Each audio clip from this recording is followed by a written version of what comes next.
பூண்டி மாதாவின் பிறப்பு பெருவிழா தேர்பவனி செப்டம்பர் 8 இரவு நடைபெறுகிறது. அனைவரும் வருக, மாதாவின் அருளாசி பெறுக. திரு கோட்டீஸ்வரன் அவர்கள் இணைகிறார். அவர் வைத்திருக்கிற கெடு 10 நாட்கள் எல்லாரையும் சேர்க்கணும். எம்ஜிஆர் ஜெயலலிதாவே சேர்த்தாங்க, நம்ம சேர்க்கறதுக்கு என்னன்னு கேட்கிறார். இந்த கருத்து ரெசனேட் ஆகாதா?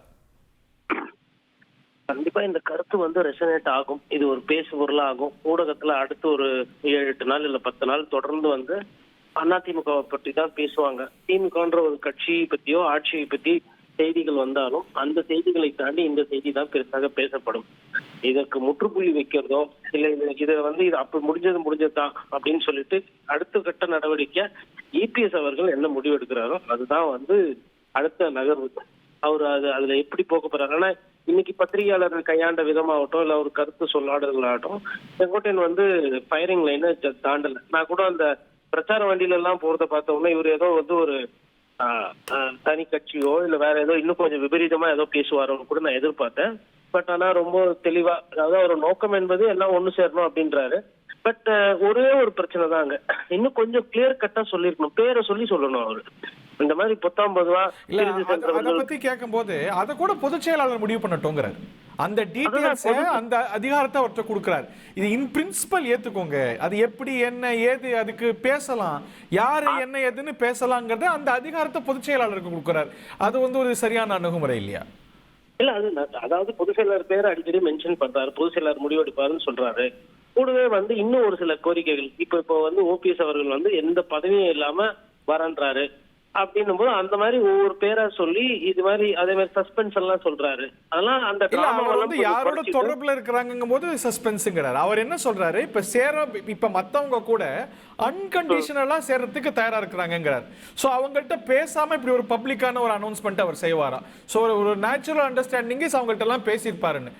அன்கண்டிஷனலா பதவிக்கு வேண்டாம வராங்க அப்படிங்கும் போது எங்க ஏத்துக்க மாட்டேங்கிறீங்கிறார்.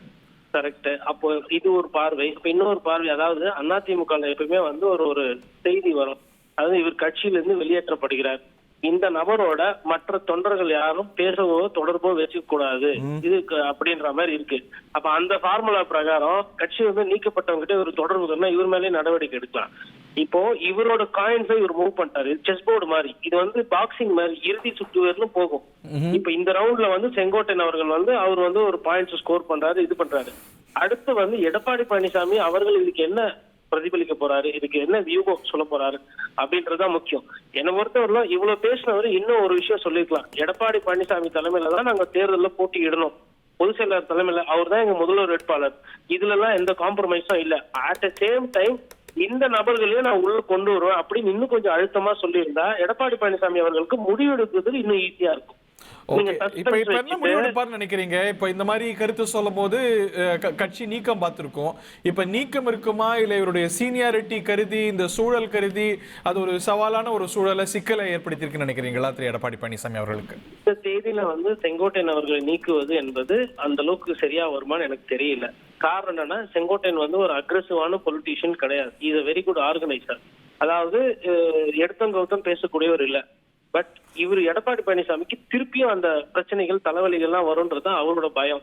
பட் அந்த பயத்தெல்லாம் தள்ளி வச்சுட்டு திமுகவை வீழ்த்துறதுதான் இலக்கு, திருப்பி முதலமைச்சரா உட்காரணும் அப்படின்னும் பொழுது அவங்களை கூப்பிட்டுட்டு யார் யாருக்கெல்லாம் நிபந்தனை இல்லாம சேரணும் என்ன ஏதுன்றது அதை கிளியர் கட்டா கேட்டுட்டு அது அடுத்த கட்ட நடவடிக்கைக்கு போனாங்கன்னா, கட்சி தொண்டர்களை பொறுத்தவரைக்கும் பிரிஞ்சிருக்காங்கன்னு ஒரு விஷயத்த சொல்றாங்க. அப்படிலாம் கிடையாது. தொண்டர்களை பொறுத்தவரைக்கும் ரெட்டலை தான் அவங்களுக்கு கட்சி தான் ரெட்டலை.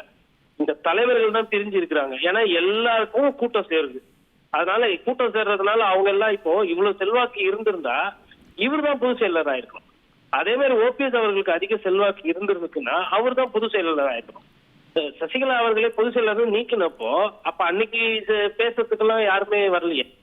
இவங்க எல்லாமே ஒரு விஷயம் நல்லா புரிஞ்சுக்கணும், எடப்பாடி பழனிசாமி அவர்கிட்ட பேசியிருக்காங்க, அது அவர் ஏத்துக்கலன்றதுனால தான் வராங்க. மற்றபடி அவரை விட ஸ்ட்ராங்கான லீடரா இன்னைக்கு ரீசன்ட் டைம்ஸ்ல இவால்வ் ஆகல. இவர்கள் எல்லாருமே எடப்பாடி பழனிசாமியிடம் அந்த சண்டையில உட்கட்சி சண்டையில இன்னைக்கு தேதியில தோற்கடிக்கப்பட்டவர்கள். ஆனா இவர்களோட கோரிக்கையே நியாயமானது. இதே கடந்த காலத்துல இருந்த பொதுச் செயலரோ இல்ல இப்ப ஒரு திமுக தலைவரை பத்தி இந்த மாதிரிலாம் யாரும் பேச முடியாது. அந்த வகையில செங்கோட்டையன் அவர்கள் அங்க ஜனநாயகமா இருக்கணும் அப்படின்னு ஒரு முயற்சி பண்றாரு. பட் அவர் இவ்வளவு விஷயம் சொன்னவரு இதற்கு அப்புறமா வந்து இல்ல இவரு கூட இப்போ பேசாம 5ஆம் தேதி சொல்றேன்னாரு. நான் வந்து பொதுச் செயலரை வந்து இன்னும் 2 நாள்ல போய் சந்திக்க போறேன், நான் சந்திச்சு இதை பத்தி பேசுவேன்.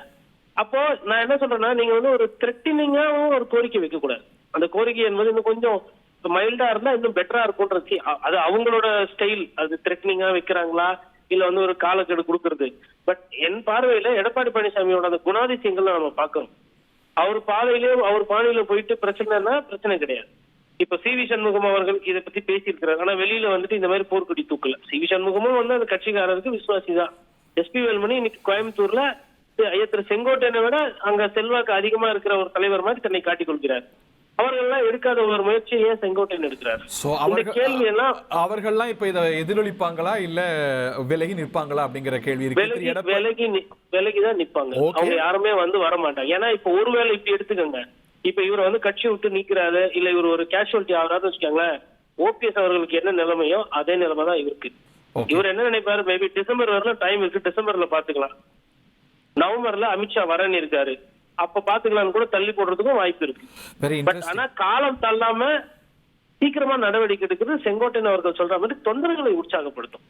அதுல மாற்று கருத்து கிடையாது. Time is golden. பூலோகம் போற்றும் பூண்டி மாதாவின் பிறப்பு பெருவிழா தேர்பவனி செப்டம்பர் 8 இரவு நடைபெறுகிறது. அனைவரும் வருக, மாதாவின் அருளாசி பெறுக.